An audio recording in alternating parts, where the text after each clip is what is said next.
Hello, everyone. You're welcome to today's section.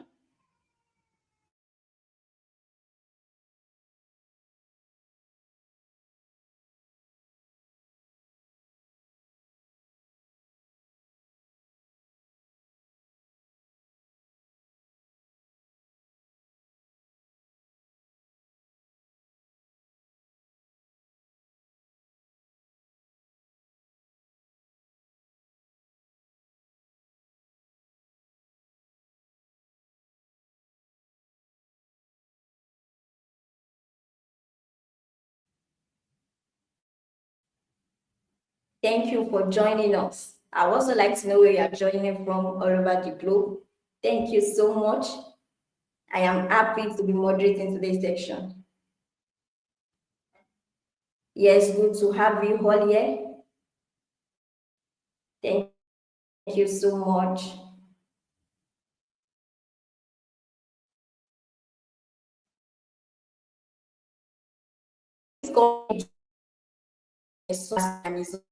Kindly, we have to call the attention to today's section. You are all welcome. Welcome to today's section. Yes, yes, yes. Let's keep it rolling in. Let's keep it rolling in.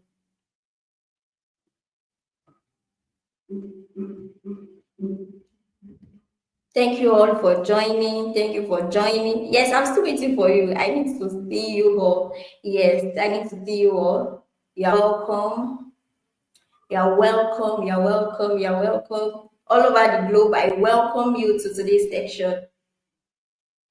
Thank you for joining us.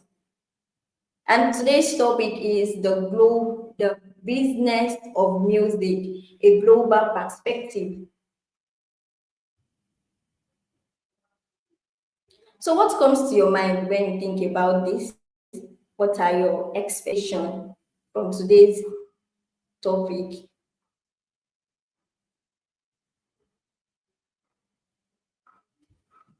I would like to know what's in your mind. When you start the topic, what comes to your mind? Yes, I'd love to hear from you.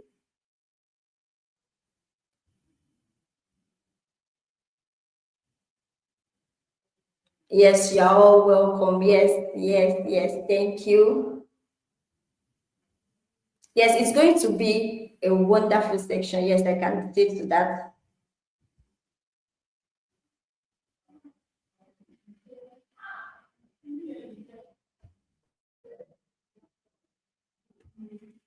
You're welcome. So without wasting much of our time, our esteemed guest is there.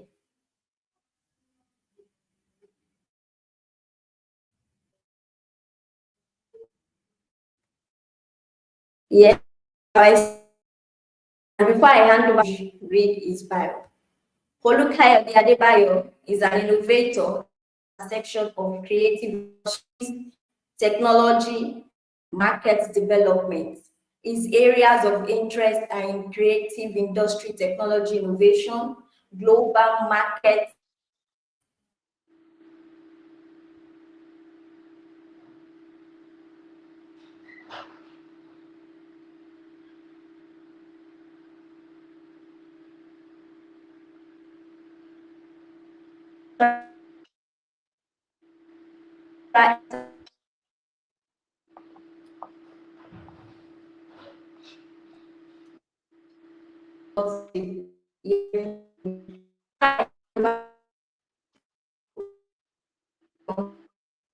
any question, please drop in the chat. Thank you so much for being here. Over to you, sir. Yeah, so good afternoon, everyone. My name is Kayode Adebayo. I'm speaking and talking from Nigeria, and I want to thank my host for having me on this session that we termed the global music business, and just to be able to give my own perspective of what the global music business is. And hopefully I will be talking to professionals, people in the music or creative industry that is trying to look at the possibility of understanding how to be able to leverage their skills and their talents to be able to participate not only just as local talents, but also international professionals also. And of course, being able to position oneself properly and then being able to earn the requisite income that comes with your high expertise in that particular space. So, just a little introduction and to tell you a little bit about who I am. My name is Kayode Adebayo, just like it was mentioned earlier. Um, I operate in a very unique space. Um,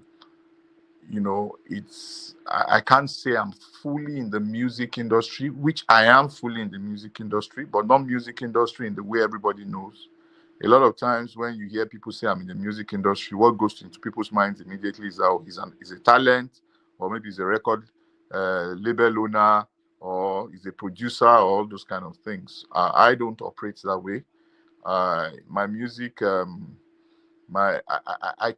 kind of like have innovations that service the music industry. Yes. So I would say I have technology innovations that service the music industry, and I provide service for the music industry, the global music industry.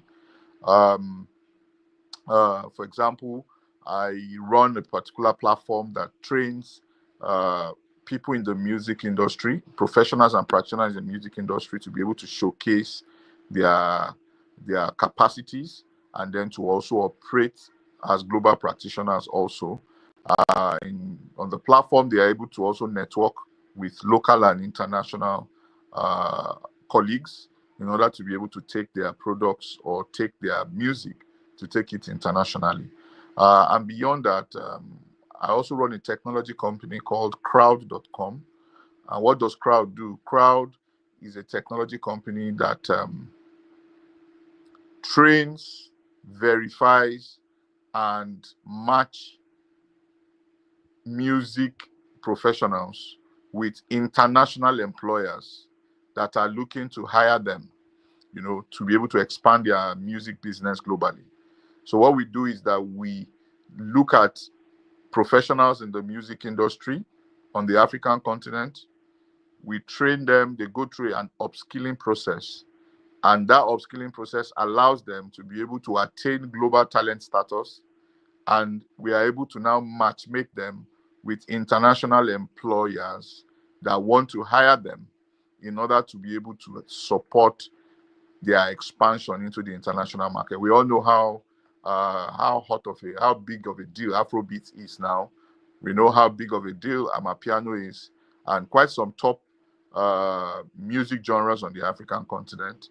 So beyond what the professionals in the music industry do, people like social media managers, digital marketers, video editors, lawyers, DJs, everybody in the music industry ecosystem except the music artists themselves.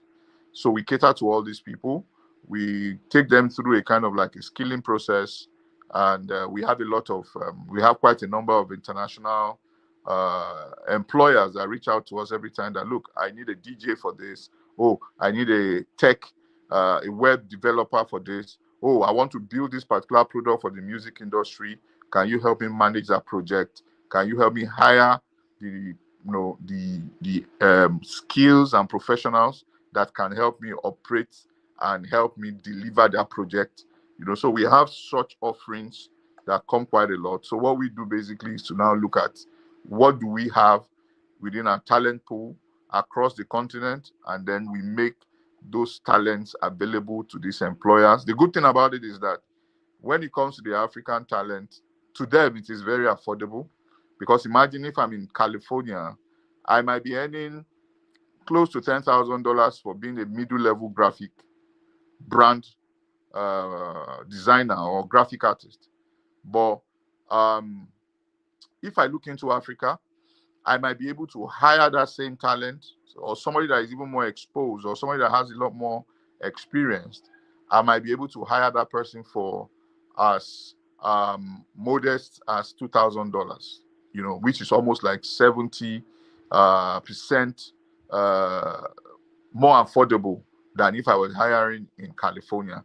So, but when you see what the guy here is enjoying, he's able to enjoy that earnings because he's able to multiply it by local conversion rates. So for Nigeria right now, I think we are looking at between 1,500 to $1. So imagine if I'm able to earn $2,000 for that gig, I multiply it by 1,500. It means I'm earning in the millions here, and I'm spending in naira to a large extent. So it makes my life a lot more comfortable. And imagine if you had 2 to 3 of those kinds of gigs, you can imagine how much you can be earning here. So that's what our platform does. We are able to make African talents or talents from the developing economies available to companies, organizations, and enterprises in the developed economies that are looking to save some money on hiring, but being able to have top quality talents that are very diversified in their thinking and in their culture and in their stories basically. And it works quite well because we have quite a number of people that right now are working on the African continent, but they are to a large extent delivering those services for top level companies in developed markets. And for us, it's very enjoyable because you get to provide opportunities for people to be able to deliver on their skills and their talents, and of course they're able to earn requisite income, whether it is a one-off gig or whether it is a salary-based gig. We're able to kind of make sure that people are paid their salary, and these people also we're able to help them to process their payroll also, so they don't go through all these international payment issues that are multiple currencies and all that. So we help them process their payroll so that it makes things quite easy for them on how to maneuver basically. So for me, that's an introduction. I enjoy what I do a lot because it helps me to be able to provide solutions of employment to people that work in the music industry. And hopefully by what we plan is that we expand it beyond the music industry and get into other industries also where we can use technology to be able to solve human resource problems, to be able to solve training problems, and then to be able to solve opportunity problems for our own people and make them, help them to be able to put food on their table, basically. Then I also am on the board of an organization called Art Connects Africa. And these are top level professionals across the music and culture industries globally. I think membership comes from almost like more than 35 countries, Latin America, North America, many countries in Africa, Southeast Asia, and all that. So what we do basically is to be able to support education education in the culture and music industry on the African continent, culture exchange between Africa and other countries around the world, and then also to be able to deliver business, business practices or business, develop business strategies that helps with economic impact on the economic and social impact on the African continent. For example, we might be looking at, how do we get into Togo to be able to help them with a project that helps the farmers there to sell their cashew, but the idea is to wrap it up in something around culture that makes it all enjoyable for people that are interested in buying the cashew and the people that are producing the cashew also. Or maybe you want to look at a climate situation that has become top information on the news right now, climate strategies, but we want to deliver a conference, and that conference we're able to pair together with some form of music concert or music festival, where beyond the serious talk that will be had as regards climate changes and all those things, you are able to eventually have an entertainment interpretation of that by going to a music concert that that features people that are in the music space and that are representing that kind of message So there are different diverse ways in which we can deliver on that. So I think I'm to go into my topic this morning. I'm not sure if people are listening to me, or if, because I want to be sure that people are here and are listening to me. It seems as if I'm alone in the room. Yeah, I wouldn't mind to be able to get a few, reactions, so that at least I know that I'm here with people. So for me, I want to talk about the music business. When people hear the music business, a lot of times, um, they just assume that it's about Burna Boy performing. You know, they just assume that it's just Burna Boy performing, or it's Wizkid trying to release a song and he's trying to deliver a rollout plan. When people hear about the music business, they hardly are able to think about it and say, music business is not totally different from the telecommunication business. It's not totally different from banking business or banking sector.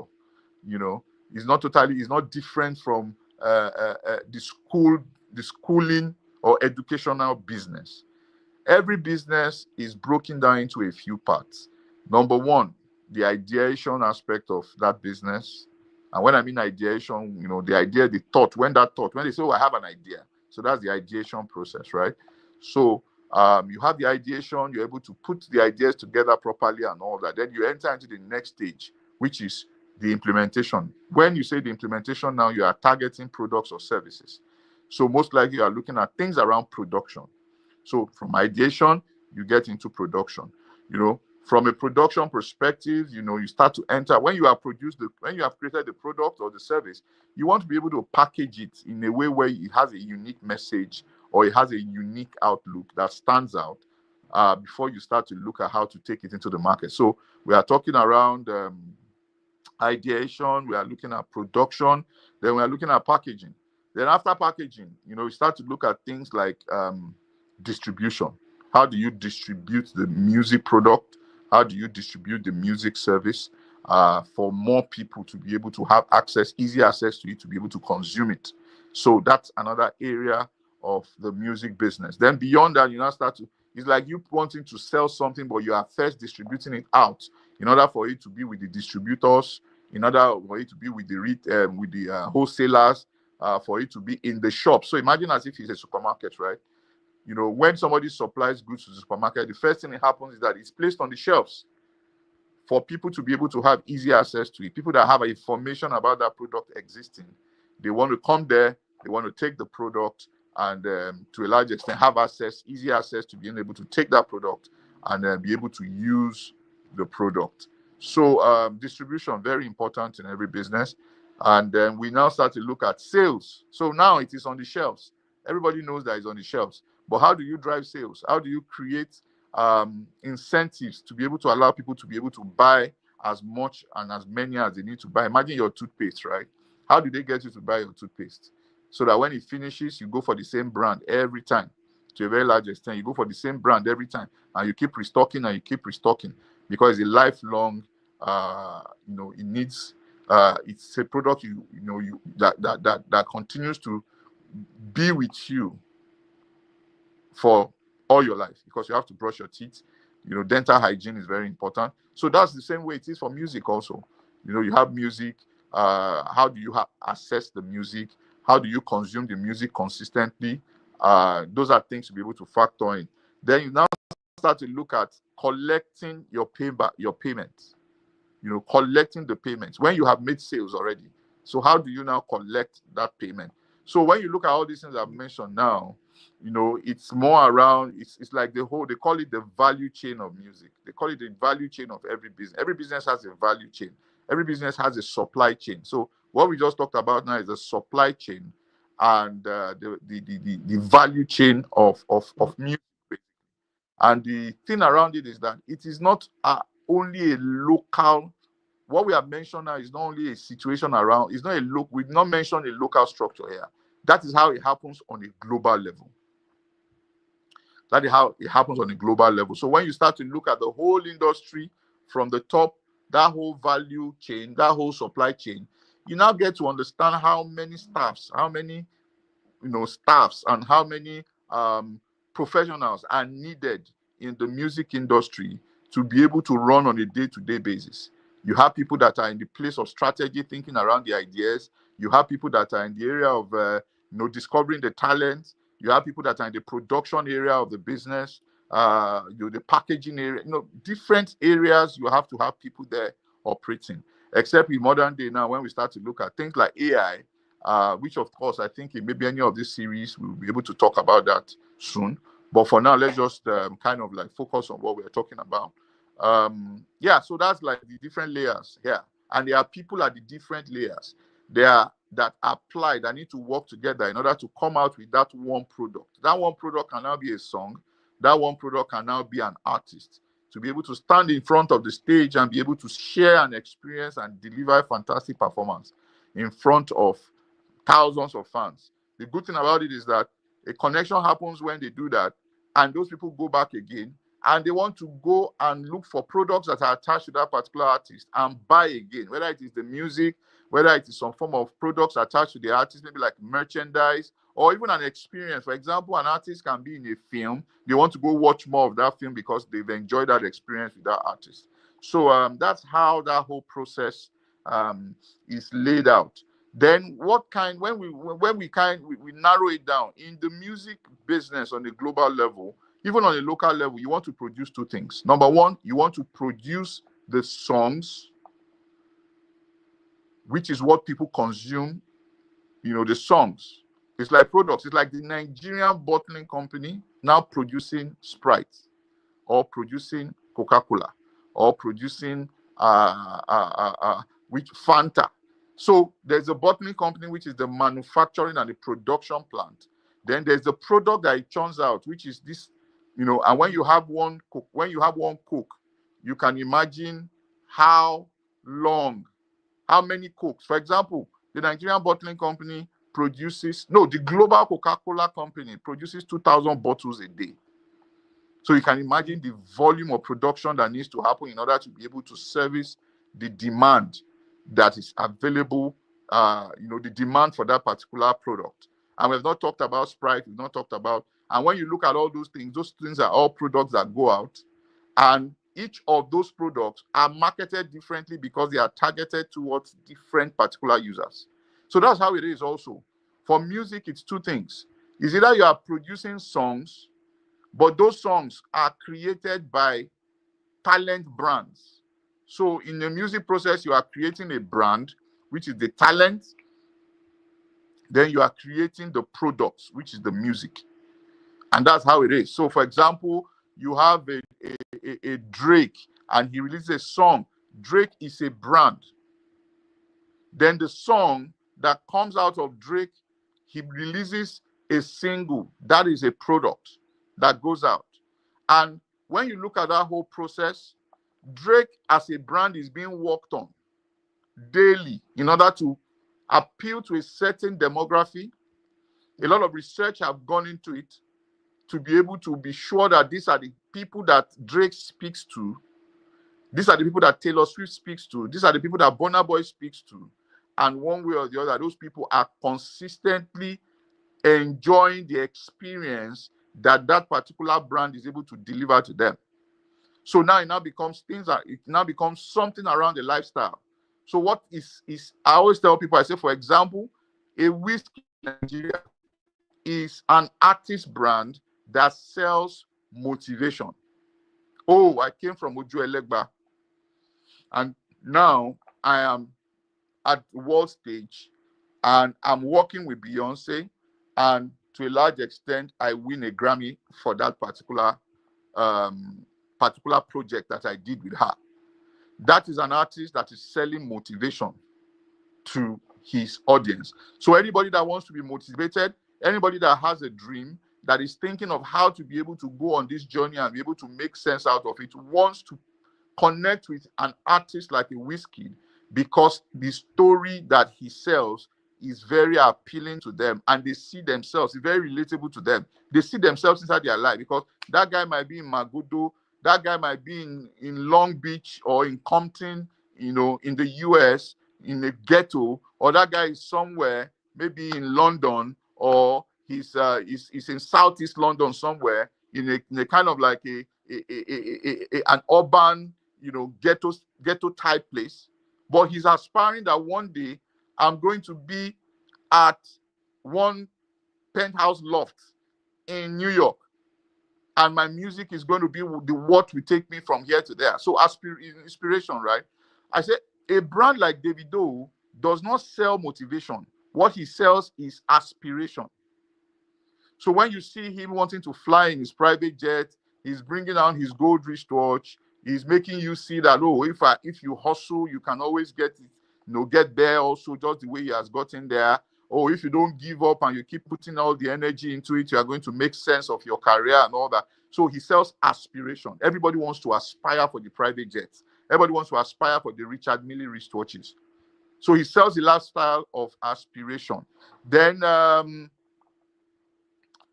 are some different brands of artists that exist. For example, some sell a story of love. For example, when you look at someone like Shadi Adu now, over the years, Shadi Adu has been that kind of artist that sells a love story, or maybe he's one that consoles you from having a bad relationship or a heartbreak. So when your music is properly defined, when a brand is properly defined, it finds, or the people that have the story or people that connect to that brand, they find that brand and they become connected to that brand. And to a large extent, those people also become more like super fans to that brand.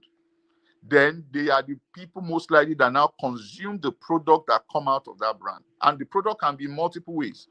The product might not be songs alone. It might be their services. They are participating maybe in a movie, for example.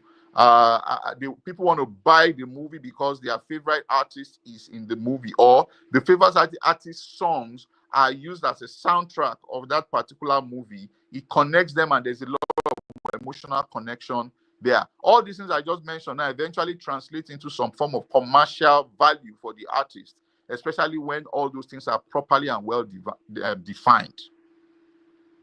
So there's, as I said, there's the what do you call it? There's the recorded music, which is a product in itself. Then there's the recorded music being used for live performances, which is an experience that you are selling. Because a lot of people, when you listen to people's songs, based on the messaging and everything that is involved in the song, people want to go out sometimes to want to go and experience that particular artist's life. For me, as an example, there have been artists that I enjoyed their live performances so well that eventually when I got to enter into their music, I didn't have the same kind of experience with their music because they were very fantastic performers. And they were so skilled that when they did all what they were doing on stage, by the time I entered into their music and wanted to listen to it, I was longing for that experience that I had live in that song. And that's how it's supposed to be for an artist. You don't want to be able to, people listen to your song, they like the song so much, they want to have a shared moment with you, or maybe for your live music, and you disappoint and you are not a real performer. It kills it. A lot of times it has been shown that when artists go out and they do touring, where they move through different arenas and they move through different places to be able to do their music, and they pack stadiums, they pack arenas, 20,000, 10,000 people, people see that their streamings go up after they have done that whole tour, because people leave that stage, people leave that arena, they go back home and they go and play out the artist songs. They go and play it out on streaming platforms just to kind of enjoy and recapture that particular moment again. Do you understand? So these things are things that you get to know across the music business, basically. Then when we now say there's the third one, I mentioned recorded music, live music, and then music as a service. Music can be a service. For example, if I create music now and I start to lend my music, maybe through licensing, to other companies or other products to be able to use it as part of their branding campaign or their marketing campaign, then music, that is more of like a music as a service plan. Music as a service plan. Or I take your music, I use it in a film, I use it in a video game, or I use it in anything that has to do with daily lifestyles, that particular product is more of what we call music as a service. And yeah, so that's it from a music, the type of music that exists. And when you now start to look at the music business also, you want to be able to say who are the biggest companies in the music industry. For example, if I'm talking about car manufacturers now, I want to mention the Rolls Royces, the Hondas, and Toyotas and all that. In the music industry also, they are the big companies that kind of nearly operate and have built a machine across the whole world to be able to plug in the product of music and share the experience of music in order to be able to drive the music business. Please hold on for me, please.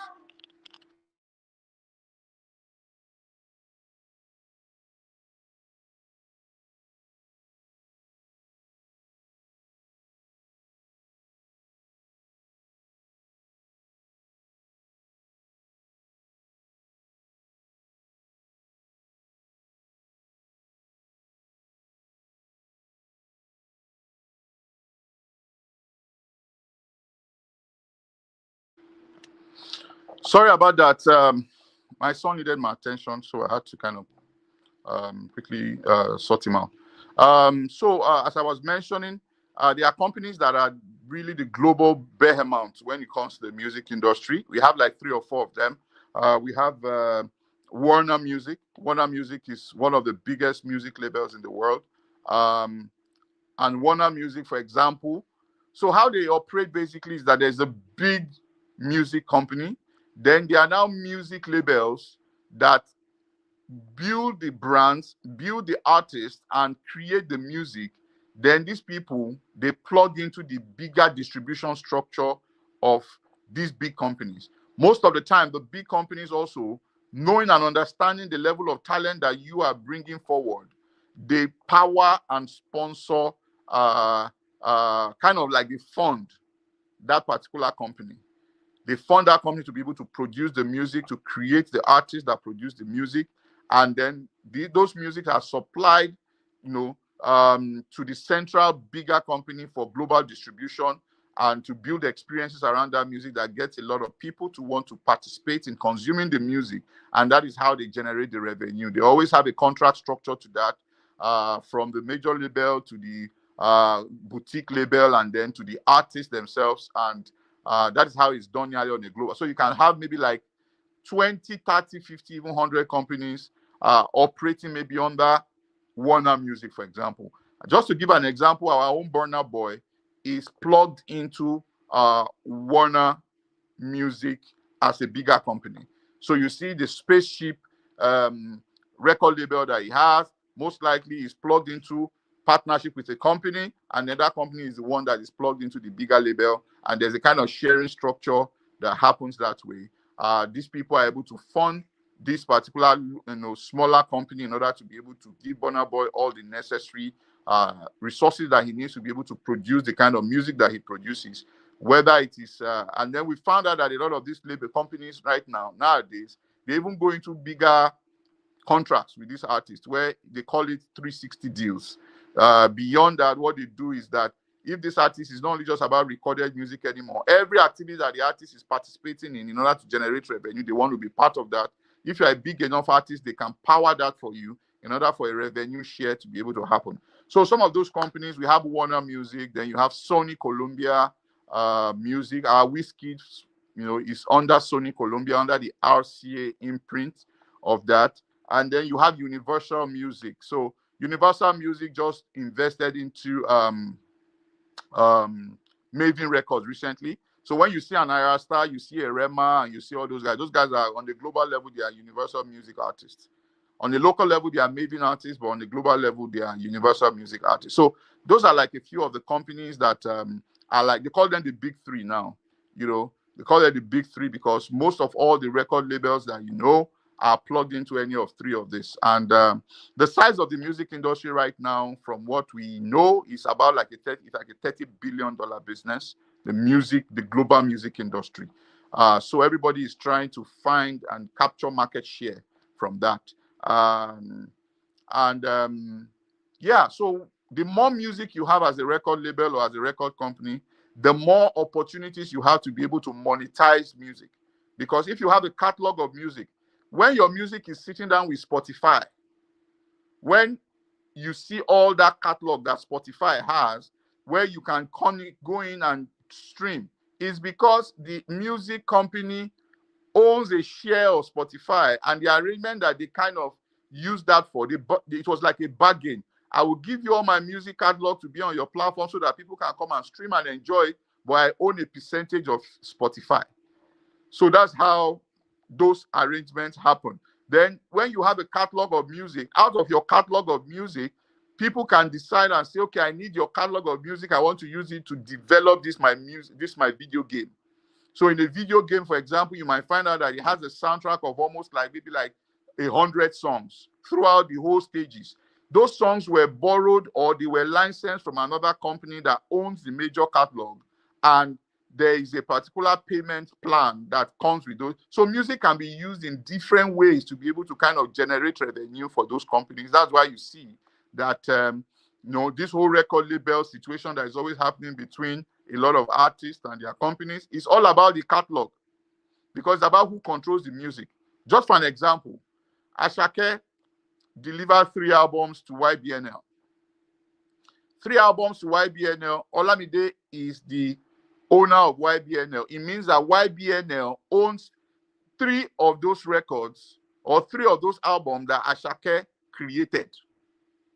Of course, he'll be paid royalties from it, and he will be paid some other charge, some kind of revenue arrangement from it. But Olamide is an asset of owned by Olamide, because Olamide powered and sponsored that particular project. So he owns it according to contract. So from what I'm hearing now, I'm hearing that Ashake is no more with YBNL anymore. And I'm sure that what he has done, he has fulfilled his contract, and he has decided to move on so that he also can be the record label boss, where he's able to fully monetize his own kind of music, his own music that he creates, so that he starts to. So he has used that particular first 3 albums to fulfill his contract, and now he's now independent, and most likely he will now be working all the work and all the structure that Olamide has put in place. He will now need to build his own in order to be able to fully monetize his talent and his music. So that's how that area of the industry is. So I want to talk about what the music business used to be in the past, so that you yourself as an artist, or you yourself, you are here as a producer or as an artist and all that, you can understand the scheme of where you are in this whole process. So the music business, let's say 15, 20, 30 years ago, used to be a situation where somebody is sent out, a record company is developed, somebody is sent out from the record company to go and look for talents. They go around, they create a lot of talent events and all that. But when they get there, they find a very unique talent. They say, oh, we like you. We like what you do. Can you come and audition, to my people? So you come, you audition to my people. When you audition, they like you. What they do is that they sign you and give you a recording contract. So there are 2 different ways to do that. Is either they give you a recording contract, or if you are a songwriter, they will give you a publishing contract, so that you can create music for other people to be able to perform those songs. For example, someone like a Whitney Houston, throughout her life, barely wrote only few songs herself. So what happens is that a songwriter writes those songs for her. She takes those songs and go and perform those songs, and eventually turn the song into something very huge. The company benefits from it. The songwriter benefits from it. The artists themselves benefit from it. So in Nigerian terms, imagine if you were buying an Okada and you were handing it over to a driver to go and ride that Okada and come and be giving you returns. So that is how it looks like for a songwriter and a music artist. Sorry. So that is how it looks. They sign you as an artist. When they sign you as an artist, they now invest into you. They sign a kind of like a record label deal, which most of the time is always very benefiting to the record company, because they see themselves as investors, right? So they sign you on, they invest a lot of money, they turn you into a very big artist. Some work, some does not work. They turn you into a very big artist, then they start to monetize that whole process. They have a structure where you have what you are paid and it comes to you. They take what they take. But a lot of times we found out that a lot of those things too have had a lot of problems because the artists that were involved, they did not understand the music business. So what happened was that they went ahead and signed deals that were very bad deals. And because they signed deals that were very bad deals, they didn't enjoy those contracts as much as they should. While they were living a very big lifestyle, they fly everywhere, they wear all the clothes all those things have been deducted from their revenue for that particular album. So that is how it used to be in the days of old. So that you as a creative person, you didn't need to do any work at all. Just bring your creativity to the board, just bring your looks to the table, and the company does the rest. Money comes in, you make quite some money, they make money, depending on how long your contract is. If you want to do it, you want to renew, you renew and you move on. You didn't even need to have a fan base, you didn't even need to have anything. Just come as a talented artist, they'll build every other thing around you. Why? Because things like television were the main things in those days. Things like radio was the main thing in those days. And most of these companies, to a large extent, they invested in owning radio stations. They invested in owning record companies, people that those printing companies that create the albums and all those things. And then music used to be a commodity. When I mean a commodity, you go into a record store and you buy a vinyl. The vinyl is priced at maybe $16 per vinyl. You buy it and you have paid $16 for it. They take out all the costs of having produced the vinyl, and eventually the profit margin on it is what is the profit margin. So what you were doing then was that music then was being attached to a product that went out, that made the product more valuable, and there's a margin to that particular sale, and everybody makes money. So when they tell you that your album has sold 1 million, you've sold 1 million albums, it means that you are looking at, let's assume, $12 or $16 multiplied by 1 million. That is what you have generated as a revenue. Now it's not about how many people walk throughout that process for you to have been able to generate that revenue. Everybody is paid out. Then you can now understand what the margins that come to the music company is. And out of that margin, you as a company, you as an artist are paid a particular fee from there. But most of the time, what happens in those days is that the moment you are an artist, you are giving what we call, you are giving a fee. I've forgotten the name now, it will come back to me. You are giving a fee to go and produce your album and do all the marketing and everything around it, and the company recoups when you sell those units that you sell. So that's how it used to be. So a lot of times you see a record artist, what they do then was that when they've given them that, they call it advance. Yes, when they give you that advance, that is where they go buy all their luxury, they buy their chain, they buy their cars and all that. Eventually, you see artists wearing everything shining and all that, and the artist can be broke because he already owes the record company because of the kind of contract that he signed. So that was how music used to be in those days, right? Let us talk about what it is today, the music business. The music business today, the way it functions, you cannot even have a record deal if you have not built a community of listeners for yourself. And I think what happened around that was because social media came. So when social media came, everybody, to a large extent, understood how to find ways to engage an audience on the social media platforms, so that when you are creating content and when you are engaging the people on the social media platforms, you start to build a community of people that like your idea, that like your style, and just kind of go with whatever. You become the kind of like an influencer. So at that level, music artists now started to become more like content creators also, because they needed to continue to entertain an audience and keep an audience. But what happened is that when they now send out, they call them A&Rs, to go and find those talents. When they find those talents, people were not going to talent shows anymore to go find talents. All they needed to do was just to sit down on Instagram and sit down on these platforms and look at what people are doing there. So you find people that are creating covers, people that are creating other kind of music and using the platforms like the social media platforms to kind of like push out those songs. And you are able to see through numbers How many people are following that particular artist and consuming his music and his lifestyle? So what happens is that the record label that comes will say, okay, this person has 1 million followers, this person has 200,000 followers, this person has 50,000 followers already. So if we sign up this particular person, it means that there's already an audience that is ready to even consume his music or consume his lifestyle. So this one is investable, this one is bankable. It became a negotiating tool and a negotiating power. That's why you see some artists, they will tell you that, oh, we were even hot. I was very hot before I even signed a record deal. Why? Because he was popular on social media, his music or whatever lifestyle he was sharing at that time. But what happened in those days was that I can't really say, but what happened, I believe happened was that a lot of attention was taken for the art form of music. It was now focused more on likability of the brand, because you have to be a bit likable before somehow people follow you and want to continue to consume your content. Then, of course, by the time people start to see how important social media and numbers and bots and all those things were for the record labels, people started to find ways around hacking it.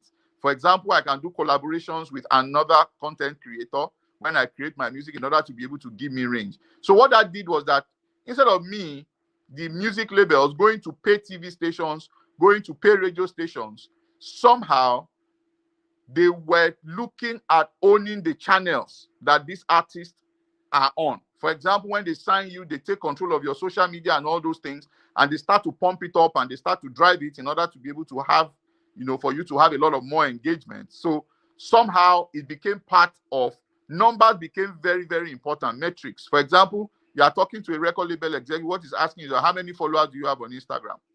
How many followers do you have on Twitter? Because for them, they want to be sure whether you already have media presence that is strong enough for them to want to invest. It means that they want you to build a kind of like a soft landing for them so that their investment doesn't eventually need to start from the scratch. It was just a time that had changed. It was just how things were done or how things are being done. Compared, not that anyone is better. Of course, people can argue for the art and craft of music that it was better those days than what it is now. And that is because somehow it's now about metrics and how popular you are. So anybody that is popular can just put out any kind of sound. People will gravitate towards it because it already has a strong following. And it's not necessarily about the art form of music. But, anybody can argue. I always have that thing where I say the game remains the same. It's only the players that change, So, so how is music? We've defined how the music business is now. You yourself need to be bringing something to the table. You yourself need to be bringing something to the table for the record label to want to consider. So it's like you becoming a small startup by yourself, and through the metrics and the numbers that you have, a company or an investor can now come and say, okay, I will invest this money into you for growth or for scale. So that is how it is. A Burna Boy, for example, in Nigeria had grown a very huge capacity. By the time he was talked to by the foreign companies that wanted to sign him, which is the Warner Music, they were able to look at those numbers of what he was doing on a local level or what he was doing on the continental level and say, okay, you know what, we can help you drive you global. Number one, it gives you the capacity also to be able to have a fantastic negotiation power, because you can tell them, look, I've already done this to this level, or you know what, I want to keep this market for myself, but I want you to be able to drive my international activities. That's why a lot of the kind of deal that most of the African artists they signed, they kept their exclusivity on African continent, meaning that they are able to do whatever they like on the African continent, but they allowed those companies that were global to push their products at the global level. So that you can see a Wizkid move from Nigeria now, go to France to go and deliver a performance for a 60,000 crowd in a stadium. That is, all these things are things that were done by the foreign machines that they have that supported, depending on which record label. People don't know that Wizkid and Davido are signed to the same international record label. That's the funny thing. So that's how music is now, the music business on the global level. What will music in future, what would it be? I'm hoping I still have a bit of time to quickly touch on that. Music in the future is very promising for you being an African. Why? It's because population favors Africans and will favor Africa for the next 5 or 10 years. Africans typically will, more Africans will consume music because more Africans will have the capacity to be able to own mobile phones, to be able to connect to the internet and be able to consume music. When you look at the numbers that, for example, locally, when you look at the numbers that AudioMark is doing, those are Nigerians that are doing those numbers. When you look at the numbers that Boomplay is doing, you see what those numbers are.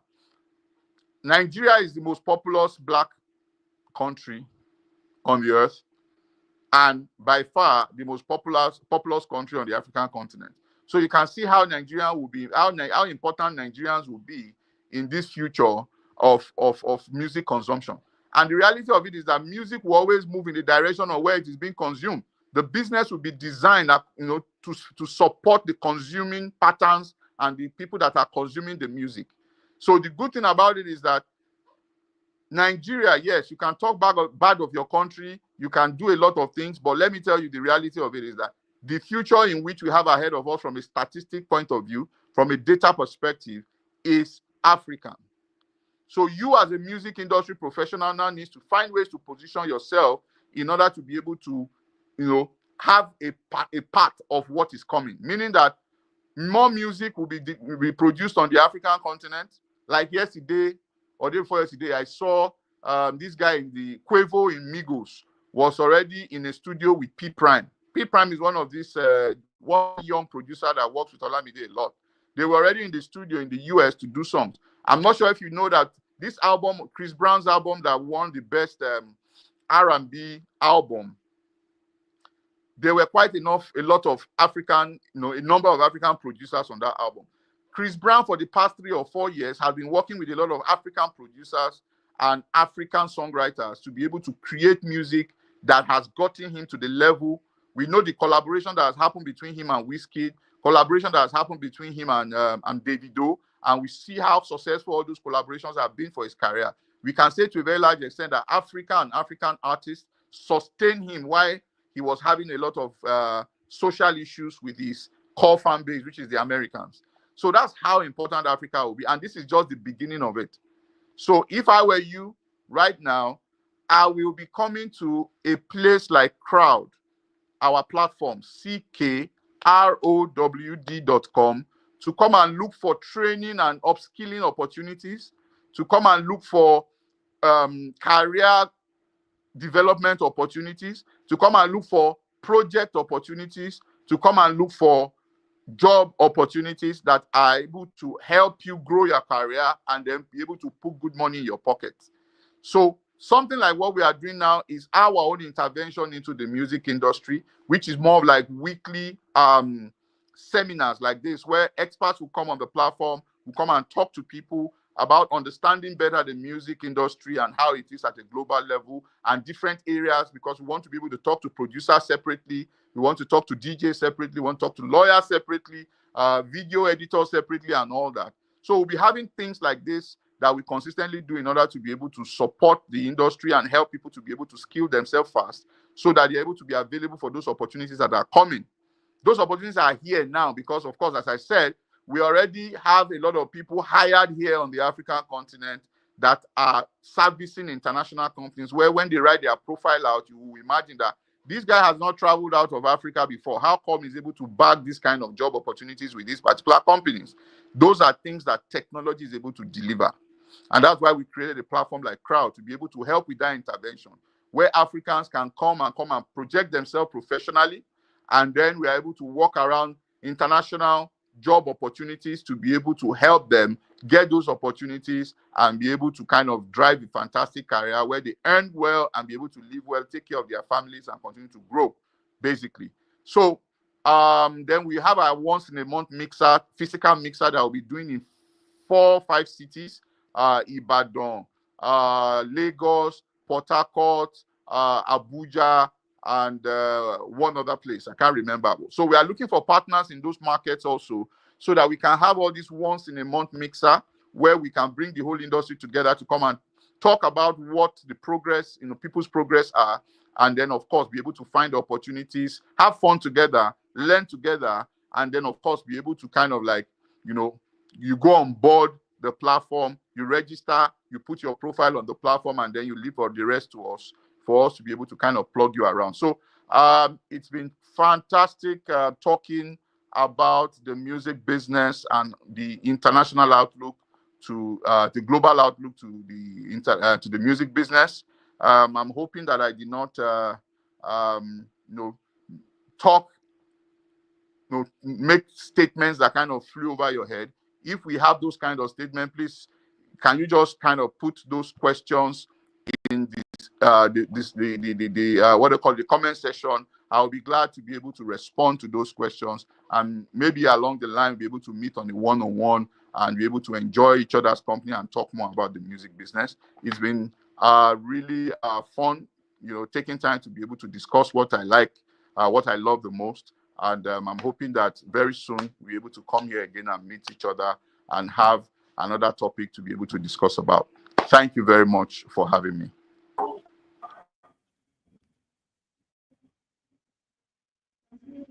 Thank you so much, Mr. Kayode, for that wonderful section. And I know our audience will agree with me that yes, it's really worth the time. Yes, it's worth the time. Thank you so much, Mr. Kayode, for sharing that valuable insight. Wow, it's really awesome. It's much, from the aspect of the music to the type of music, the business aspect, from the past, we're able to relate from the past to what it is now, even with the social media stuff, and then into the future, what music is going to look like in the future. Thank you so much for that. And some of the things that stood out for me in the aspect of position, as a music producer, as anything relating to music, that you need to position yourself very well. It was so amazing. Thank you so much, sir. And to our audience, like Mr. Kayode said, if you have any question, kindly drop in the comment section. We'd like to see, and it's ready to answer them, like he said.